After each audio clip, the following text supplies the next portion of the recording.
Neighboring rights royalties are public performance royalties that are owed to artists and master rights owners for the public performance of the sound recording. Notice I didn't say for the song or the underlying copyright. I said the sound recording.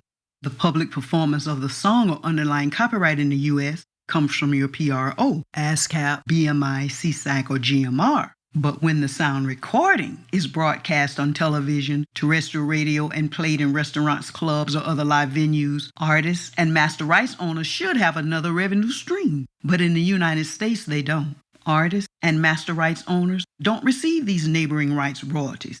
Why is this? Because in 1961, the United States didn't attend the Rome Convention. The convention was held in order to come to terms of agreement for performers, producers, and broadcasting organizations. They didn't go, and they didn't sign the treaty, and they do not pay.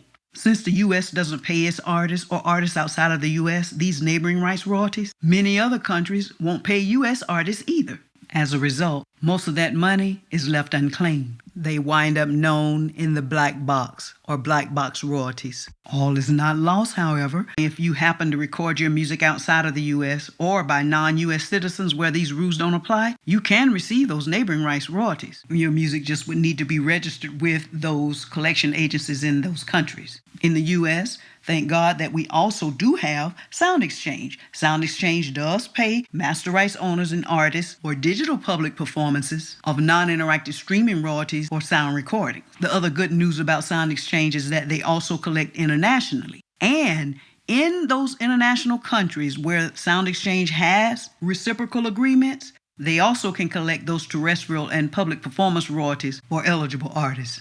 I have some more hope for you. A couple of years ago, the AM/FM Act, also known as the Broadcast Performance Royalty, was introduced to Congress in hopes that they would pass the law where master rights owners and the performers on those master recordings would receive these royalties for public performances on terrestrial radio in the United States. So all of you artists and creatives who helped when we go fight to get these legislations passed, let's continue to do so. We were successful when the Music Modernization Act passed. But you better know, radio is very strong when it comes to lobbying, and they don't want to have to pay more fees on top of the licensing fees they already pay. But it hasn't stopped them from playing the music. So the owners of those sound recordings and the artists that perform on those sound recordings deserve their pay, just like songwriters deserve their pay for writing the songs.